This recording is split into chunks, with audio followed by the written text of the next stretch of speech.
This video sponsored by SBO Digital Marketing.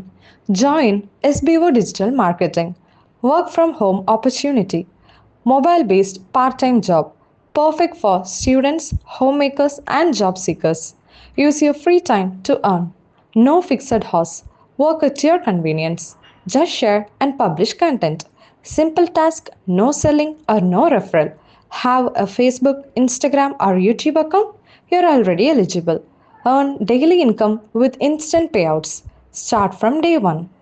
Skip பண்ணாதீங்க, பெரிய தப்பு. தினம் 300 ரூபாய் சம்பாதிக்க அரிய வாய்ப்பு. இன்ஸ்டாகிராம், ஃபேஸ்புக் பயன்படுத்த தெரிந்தால் போதும். Content post and content publishing மூலமா தினம் 300 ரூபாய் சம்பாதிக்கலாம். இந்த வேலை செய்ய 5 நிமிடம் போதும். Work training support, group communication support, all language customer live chat support, முக்கியமா சொந்தமா ஒரு பிசினஸ் ஸ்டார்ட் பண்ற அளவுக்கு உங்களால கற்றுக்கொள்ளவும் முடியும், சம்பாதிக்கவும் முடியும். இந்த வேலை வாய்ப்பு வழங்குவது 5 வருடத்திற்கு மேல ரன் ஆகிட்டு இருக்க நம்ம தமிழ்நாட்டு company school of business organisation private limited. மேலும் விவரங்களுக்கு டிஸ்கிரிப்ஷன்ல கொடுத்திருக்க நம்பருக்கு வாட்ஸ்அப் பண்ணுங்க. அன்புள்ள தமிழ் ரோஜா, இதுவரை உனக்கு நான் எந்த கடிதமும் எழுதியதில்லை. கடிதம் என்பது தூரங்களின் காகித வடிவம். உனக்கும் எனக்கும் தூரமில்லை. உன் காதுகள் என் உதடுத்துடும் தூரத்திலேயே இருந்ததால் காகிதத்தில் பேசும் அந்நியம் நேர்ந்ததில்லை. இன்னொன்று, காதல் கடிதங்கள் உணர்ச்சியின் மத்தாப்புகளாய் இருப்பதுண்டே தவிர உண்மையின் தீபங்களாய் இருப்பதில்லை. ஒரு காதல் கடிதம் படிக்கப்படும் போதே 80% கழிக்கப்பட வேண்டும். மிச்சம் இருக்கும் 20%த்தில் உணர்ச்சியின் வண்டலின் கீழே உண்மையும் கொஞ்சம் உறைந்திருக்கும். உலகத்தின் காதல் கடிதங்கள் எல்லாம் அழகானவை, ஆனால் ஆரவாரமானவை. நிலாவில் இரத்தம் கசிவது போல், மீசையோடு பிறந்த குழந்தை போல் கவனம் ஈர்ப்பவை, ஆனால் யதார்த்தம் மீறியவை. எனவே இடைவெளி இருந்திருந்தாலும் உனக்கு நான் எழுதியிருக்க மாட்டேன். பள்ளம் நிரப்ப நுரை கொட்டியிருக்க மாட்டேன். ஆனால் இப்போது எழுதுகிறேன். ஏனென்றால் இது காதல் கடிதம் அல்ல, என் தன்னிலை விளக்கம். உன்னை காதலிக்க தொடங்கிய பிறகு ஒரு நாளில் எத்தனை மணி நேரம் நான் முட்டாளாய் இருக்கிறேன் என்பதன் மொத்த தொகுப்பு. நான் உன்னை நேசிக்கவில்லையோ என்று உன் உணர்வுகள் உறங்கும் போது நீ உச்சரித்தாய். என் காதலின் எடை என்ன என்பதை மில்லிகிராம் சுத்தமாய் சொல்லிவிட முடியாது. கத்தியால் கைகீறி இரத்தம் காட்டவும் மாட்டேன். நேசம் காட்ட அனுமன் போல் நெஞ்சு கிழிக்கவும் மாட்டேன். பின் அடையாளம் எதுவென்பாய்? என் வானத்தில் சூரியன் அஸ்தமிக்கவில்லையே, அதுதான் அடையாளம். எந்த புது பேனா வாங்கினாலும் என் பெயர் எழுதி பார்ப்பதை மறந்து அனிச்சை செயலாய் உன் பெயர் எழுதி பார்க்கிறேனே, அதுதான் அடையாளம். கவிதைகள் அடையாளம், என் கண்ணீர் அடையாளம். ஒரு நாள் என் அறையில் நீ தவறவிட்ட உன் பூ போட்ட கைக்குட்டை என் பூஜை பொருள். என் வீட்டு கண்ணாடியில் உன் படத்தை ஓரத்தில் ஒட்டி உன் படத்தின் பக்கத்தில் என் பிம்பம் படிய வைத்து ஜோடி பொருத்தம் கண்டு சுகம் காண்பதில் என் சிநேகமான காலை பொழுது செலவாகிறதென்று தெரியுமா உனக்கு? நினைவு கொசுக்களால் நித்திரை தொலைத்த ஒரு நீல ராத்திரியில் கால் கடுக்க நடந்து கடற்கரை அடைந்து நீயும் நானும் சந்தித்த இடத்தில் அனாதை குழந்தைகளாய் அழுது கொண்டிருந்த உன் மல்லிகை உதிர்வுகளை மடியோடு அள்ளி வந்து மார்போடு தழுவிக்கொண்டு விடிய விடிய விழித்து கிடந்தேனே, அந்த நேச உஷ்ணத்தின் நிறமறிவாயா நீ? என் பத்திரிகை அலுவலகத்தின் எக்ஸ்ரே கண்ணாளர்கள் உன்னையும் என்னையும் ஊடறுத்து பார்த்து, தமிழ்நாட்டிலேயே தமிழ் பற்று அதிகம் உள்ளவன் கலைவண்ணன் மட்டும்தான் என்று கிண்டல் மொழி சுண்டுவதை கண்டதுண்டானே? பூமியின் அடிவயிற்றில் கனன்று கொண்டிருக்கும் அக்கினி மாதிரி என் அடிமனதில் கனன்று கொண்டிருக்கும் ஆசை அக்கினி உன்னை சுடவில்லையா? என் நேசம் புரியும் முன்பு நீ என் நெஞ்சு புரிய வேண்டும். உன்னை உன் வாழ்க்கைக்கு தயாரிக்கிறேன். தண்ணீர் பயம் கொண்டு தள்ளி நின்றால் நாளை எப்படி வெந்நீராற்றல் விசைப்படகு விடுவாய்? நீ சுத்த தங்கம்தான். நல்ல தங்கத்தில் நகை செய்ய முடியாது. சிறிதே கலக்க வேண்டும் செம்பு.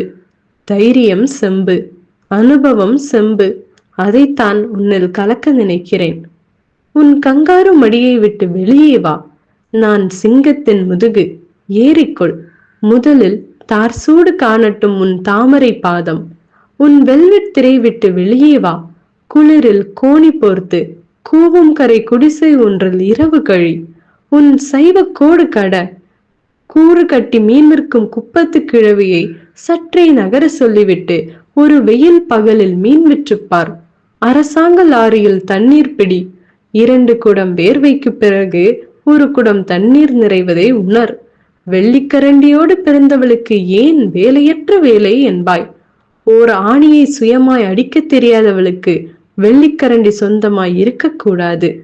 அனுபவங்கள் தடுப்பூசிகள், போட்டுக்கொள். அம்மை குத்த வந்தால் கைமறைக்கும் குழந்தை போல் அடம் பிடிக்காதே. அனுபவங்களுக்கு உடம்பு மனம் இரண்டையும் உட்படுத்து. தன்னை திருப்பி போடுவதன் மூலம்தான் பூமி சூரியனிடம் அனுபவம் பெறுகிறது. வசந்தம், கோடை, மழை, குளிர், வெயில், புயல் என்ற அனுபவங்கள் இல்லையேல் எப்போதோ பூமி இறந்து போயிருக்கும். கல்யாண சந்தையில் உன்னை துலக்கி வைப்பதற்கு மட்டுமல்ல கல்வி, அனுபவங்களின் பால் ஆற்றுப்படுத்துவது கல்வி. நமக்குள் ஆண் பெண் என்ற பேதம் நம் அவசர தேவைக்காக மட்டும் இருக்கட்டும். மற்றபடி பிறப்பு முதல் இறப்பு வரை உணர்ச்சியும் வலியும் ஒன்றுதான். ஆணுடம்பில் இரத்தம் 5.5 லிட்டர், பெண்ணுடம்பில் 5 லிட்டர் என்ற பேதம் இருந்தாலும் செல்களின் செயல்கள் ஒன்றுதான். எனவே ஆணுக்குத்தான் அதிக உரிமை, பெண்ணுக்கில்லை என்ற பிற்போக்குத்தனத்திலிருந்து பிதுங்கி வெளியே வா. ஏ பணக்கார நத்தையே, முதலில் நீ உன் தங்கக்கூடு தகர். இந்த பிரபஞ்சமே பொதுவென்று கொள்ளாமல் மனிதர்கள் மனைப்பட்டா வாங்கும் போராட்டத்திலேயே மரித்து போகிறார்கள். பயன்படுத்தாத வானம், பயன்படுத்தாத சூரியன், பயன்படுத்தாத நட்சத்திரம், பயன்படுத்தாத பூமி, பயன்படுத்தாத மூளை மனித குலத்துக்கு பாக்கி இருக்கிறது. ஒவ்வொரு மனிதனும் தனது சொந்த மூளையை கூட அடுத்தவன் மனைவி மாதிரி பாவிப்பதற்கு பயப்படுகிறான். 2% மேல் மூளை இங்கே வேலை வாங்கப்படவில்லை. 98% மூளை சாகும் வரை செல்வியாகவே இருக்கிறது. நான் என் புலன்கள் திறந்து பிரபஞ்ச எல்லை வர பறக்க பிரியப்படுகிறேன். நீ மழையில் நனைந்த கிளிக்குஞ்சாய் மருகி நின்றால் எப்படி? சிறகு விரித்து வா, சிலிர்த்து வா. உனக்கு நானோ எனக்கு நீயோ சுமையாகி போகாமல் துணையாகி போவோம் வா. உனக்கு நான் துன்பம் செய்திருந்தால் என்னை நீ மன்னித்து விடு. நான் உனக்கு நறுக்க நினைத்ததென்னவோ நகம்தான், ஆனால் விரல் காயமாகிவிட்டது. எப்போதும் படுத்தே கிடக்காதே. தலையணை ஒன்றும் மார்க்கண்டேயனின் சிவலிங்கம் அல்ல. நம்பிக்கையின் சக்தியை உடலெங்கும் பரப்பு. உன்னை உணர், என்னை நினை. என்னை மன்னித்து விட்டாய் என்பதன் அடையாளமாய் என் குயிலே தொலைபேசியில் கூவு. ஆலய மணிகளையும் மாதா கோயில் மணிகளையும் விட தொலைபேசி மணியில்தான் நம் காதல் பூஜிக்கப்படுகிறது. எப்போது கேட்கும் உன் தொலைபேசி சங்கீதம்? காதலோடு கலைவண்ணன். ஒரு தாய் தன் குழந்தையை உறங்க வைப்பது போல் கடிதத்தின் இமை மூடினான். காகித பறவை சிறகடித்தது. பத்திரிகை பணியை அவன் நேசிக்கிறான். அவனுக்கு உலகின் ஜன்னல்களை ஓசையோடு திறந்து விட்டது பத்திரிகை. சூரியன், பூமி, நிலா இவற்றை அவன் வாயில் மாத்திரைகளாய் போட்டு தண்ணீர் ஊற்றியது பத்திரிகை. அந்த பத்திரிகையில் அவன் அதிகம் நேசிப்பது அவனுக்கு தந்திருக்கும் சுதந்திரத்தை. அமைப்பு சார்பு கொண்டவன் எவனும் இங்கே உண்மை சொல்ல முடிவதில்லை. அரசு சார்ந்து, அரசியல் சார்ந்து, மதம் சார்ந்து, தத்துவம் சார்ந்து உண்மைகள் முழு பிரசவத்தோடு வெளிவருவதில்லை. மக்கள் சார்பு கொண்டவன் மட்டுமே இங்கே உண்மை பேச முடியும். தன்னை போலவே தன் பத்திரிகையும் மக்கள் சார்பு கொண்டது என்ற நம்பிக்கையில் தான் அவன் அந்த நாற்காலிக்கு தாலி கட்டியிருந்தான். ஒரு வகையில் பத்திரிகையும் காதலித்தான். இரண்டும் குறித்த நேரத்தில் வராவிட்டால் மாரடைப்பு வந்துவிடும். அந்த வாரத்தில் தனக்கான கட்டுரையை ஆதாரப்படுத்தி அழகுபடுத்தி உண்மை கலைக்காதிருக்க ஆங்காங்கே நகைச்சுவை தெளித்து நயம் சேர்த்தான். அவன் இருதயம் மட்டும் தூரத்து மேஜையில் துடித்துக் கொண்டிருந்தது. அங்குதான் தொலைபேசி இருந்தது. அந்த பிளாஸ்டிக் கூட்டுக்குள் அவன் குயில் எப்போது கூவும்? என் காதல் பூஜையின் கோயில் மணி எங்கே? தொலைபேசியில் ஒலிக்கும் என் தோடி ராகம் எங்கே? தயவு செய்து முணுமுணுக்கவும் என்று தொலைபேசி அருகே எழுதி வைத்தால் என்ன? கடைசியில் அது இசைத்தது. கலைவண்ணன் கலைவண்ணன் என்றே அழைத்தது.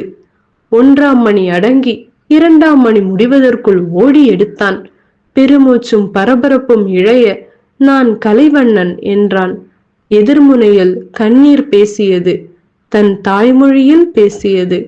கண்ணீரின் தாய்மொழி விசும்பல் தானே.